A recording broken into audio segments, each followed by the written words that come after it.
Hi అండి, అందరికీ నమస్తే. వెల్కమ్ టు మై ఛానల్ మన పల్లె రుచి. ఈరోజు మన వీడియోలో శనగల చాట్ని ఎలా తయారు చేయాలో తెలుసుకుందాం. దీనికోసం ముందుగా ఒక గిన్నెలో శనగలని తీసుకొని 2-3 సార్లు బాగా శుభ్రంగా కడిగి ఒక 4-5 గంటల ముందు నానబెట్టుకోవాలి. ఇలా నానబెట్టుకున్న శనగలని కుక్కర్లో వేసి మనం ఉడికించుకోవాలి. ఇలా వాటర్ అన్నీ వంపి ఇందులో వేసుకొని తర్వాత ఈ శనగలు మునిగేంత వరకు మనం వాటర్ పోసుకోవాలి. ఇప్పుడు దీన్ని స్టవ్ పైన పెట్టి ఒక 7-8 విజిల్స్ వచ్చేంత వరకు ఉడికించుకోవాలి. తర్వాత ఈ ప్రెషర్ అంతా పోయిన తర్వాత మూత తీసి చూడాలి. ఇలా మెత్తగా ఉడికిపోతాయి. ఇప్పుడు వీటిని మనం ఒక జల్లి గిన్నెలో వేసి వాటర్ అన్నీ వంపేసుకోవాలి. స్టవ్ పైన ఒక కడాయి పెట్టుకొని ఆయిల్ కొద్దిగానే వేసుకోవాలి. మనకి ఈ రెసిపీలో ఆయిల్ కొద్దిగానే పడుతుంది. ఇందులోనే ఇప్పుడు జీలకర్ర, ఆవాలు, కరివేపాకు, 2-3 ఎండుమిర్చీలు వేసుకొని ఒకసారి ఇలా కలుపుకోవాలి. ఇలా కలిపిన తర్వాత ఇందులో మనం ముందుగా ఉడికించి పెట్టుకున్న శనగలని తీసుకోవాలి.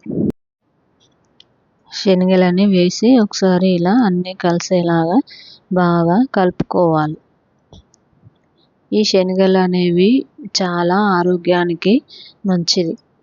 ఇందులోనే ఇప్పుడు రుచికి సరిపడా ఉప్పు, అలాగే కొద్దిగా కారం వేసుకొని మళ్ళీ ఒకసారి కలుపుకోవాలి. ఈ శనగలలో ప్రోటీన్స్, విటమిన్స్ అన్నీ బాగా ఎక్కువగా ఉంటాయి. ఇందులోనే కొద్దిగా కొత్తిమీర కూడా వేసుకొని కలుపుకోవాలి. బరువు తగ్గాలనుకునే వాళ్ళకి కూడా ఇది ఎంతో మంచి రెసిపీ అండి. మీరు కూడా ఒకసారి తప్పకుండా ట్రై చేయండి. ఇందులోనే కొద్దిగా చాట్ మసాలా వేసుకొని బాగా కలుపుకోవాలి. వీటిని మనం ఇలా సిమ్లో ఉంచి కలుపుకోవాలి. సన్నగా కట్ చేసి పెట్టుకున్న ఉల్లిపాయ ముక్కలు,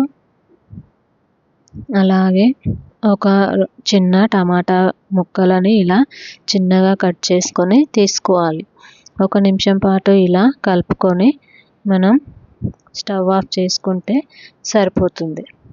ఎంతో టేస్టీగా ఉండే శనగల చాట్ రెడీ అయిపోతుంది. ఈ శనగల చాటు ఎంతో టేస్టీగా ఉంటుందండి. మీరు కూడా తప్పకుండా ఒకసారి ట్రై చేసి ఎలా వచ్చిందో కామెంట్ బాక్స్లో కామెంట్ చేయండి. మీకు కనుక ఈ వీడియో నచ్చినట్లయితే లైక్ చేయండి, షేర్ చేయండి, కామెంట్ చేయండి. మరిన్ని మంచి వీడియోస్ కోసం మా ఛానల్ మన పల్లె రుచిని సబ్స్క్రైబ్ చేసుకోండి.